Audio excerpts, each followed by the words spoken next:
You're awake, you go to work, you pay the bills, you scroll, you laugh, you sleep, but somewhere, deep beneath your ribs, you still feel lost. Have you ever sat in a crowded room, smiled at everyone, played your role, and yet inside felt like a ghost? You're not alone. So many of us are walking through life like beautifully functioning machines. We look fine, we sound fine, but we are quietly drowning in the silent ache of not knowing who we truly are. And the truth is, you're not broken, you're not lazy, you're not ungrateful. You're just disconnected from something ancient inside of you, something sacred, your soul.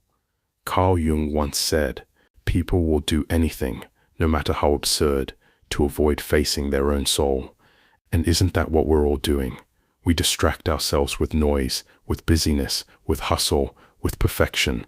We numb the void with entertainment, with endless scrolling, with success even.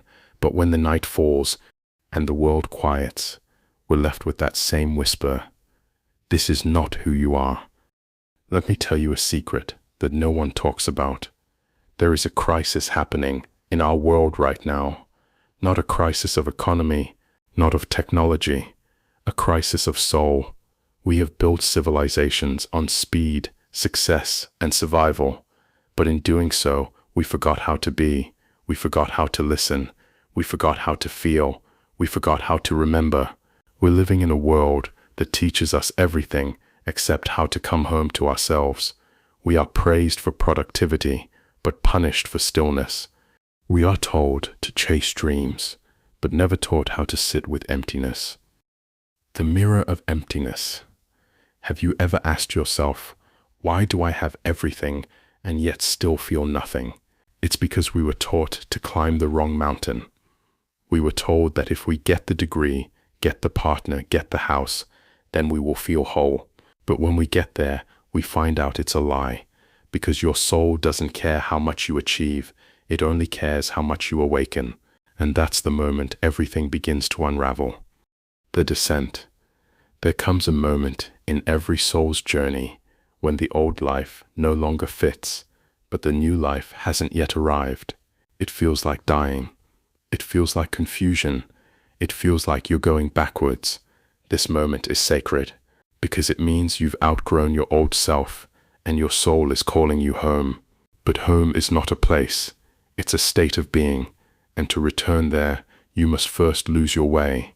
Jung called this the dark night of the soul, a descent into the underworld of your own psyche.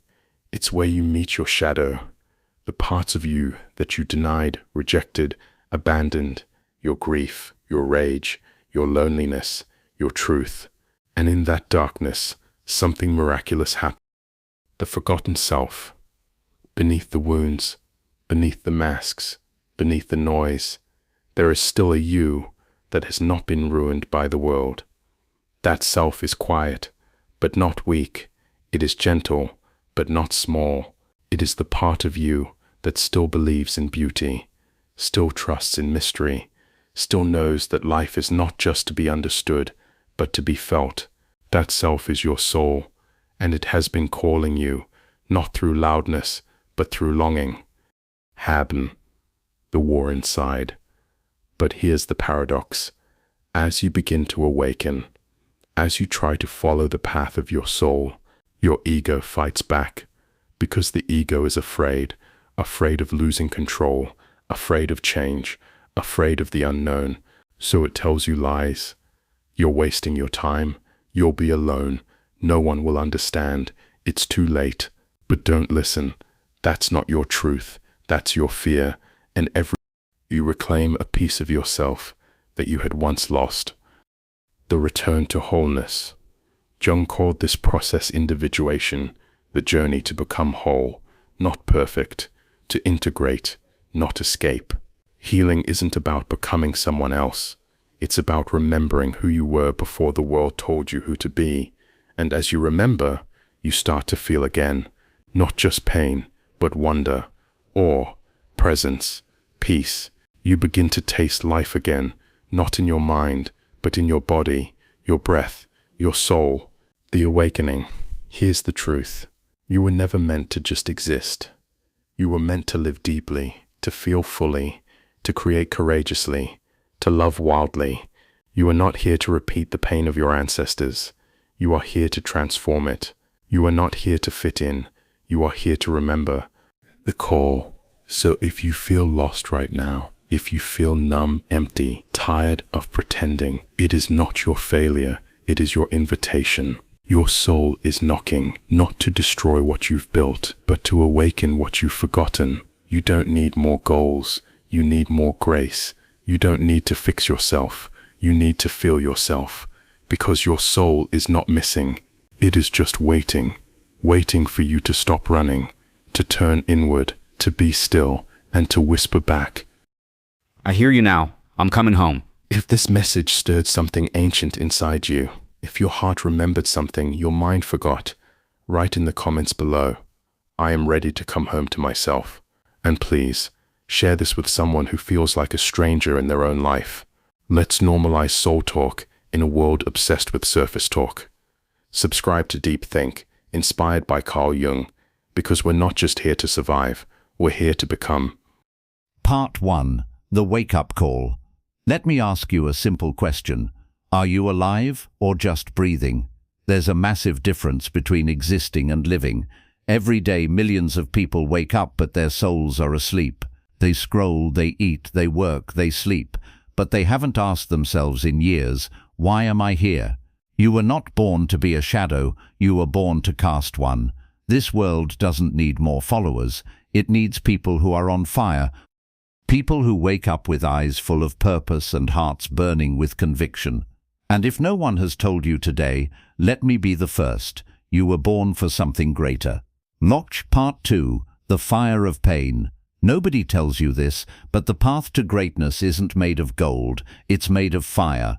The fire of being laughed at. The fire of being misunderstood. The fire of being alone when you needed someone the most. And you have two choices when life puts you in fire. Melt into nothing. Let it forge you into unbreakable steel. Most people run from pain, but the legends, they walk into it because they know my pain is the proof that I'm evolving. Write this down. If it doesn't challenge you, it will never change you. Part 3. The Lonely Road. The road to the top is not crowded, not because people can't go there, but because they choose not to. You'll lose friends, you'll lose fake love, you'll lose temporary comfort. But in losing them, you will find yourself. There is a version of you that this world has never seen, a version buried under excuses, laziness, self-doubt, and every step you take forward, you dig that legend out of the grave. The road will get darker, and that's okay because stars can only shine in the dark. Part 4. Mental Warfare. Success is 90% mental and 10% hustle. If your mind is weak, your body will quit, your dreams will die, and your life will rot. You can walk through hell and come out smiling. Start training your mind. Talk to yourself like a king. Replace I can't with I will. Replace fear with fire. Replace doubt with domination. Your greatest enemy is not your background, your failure, your age, or your education.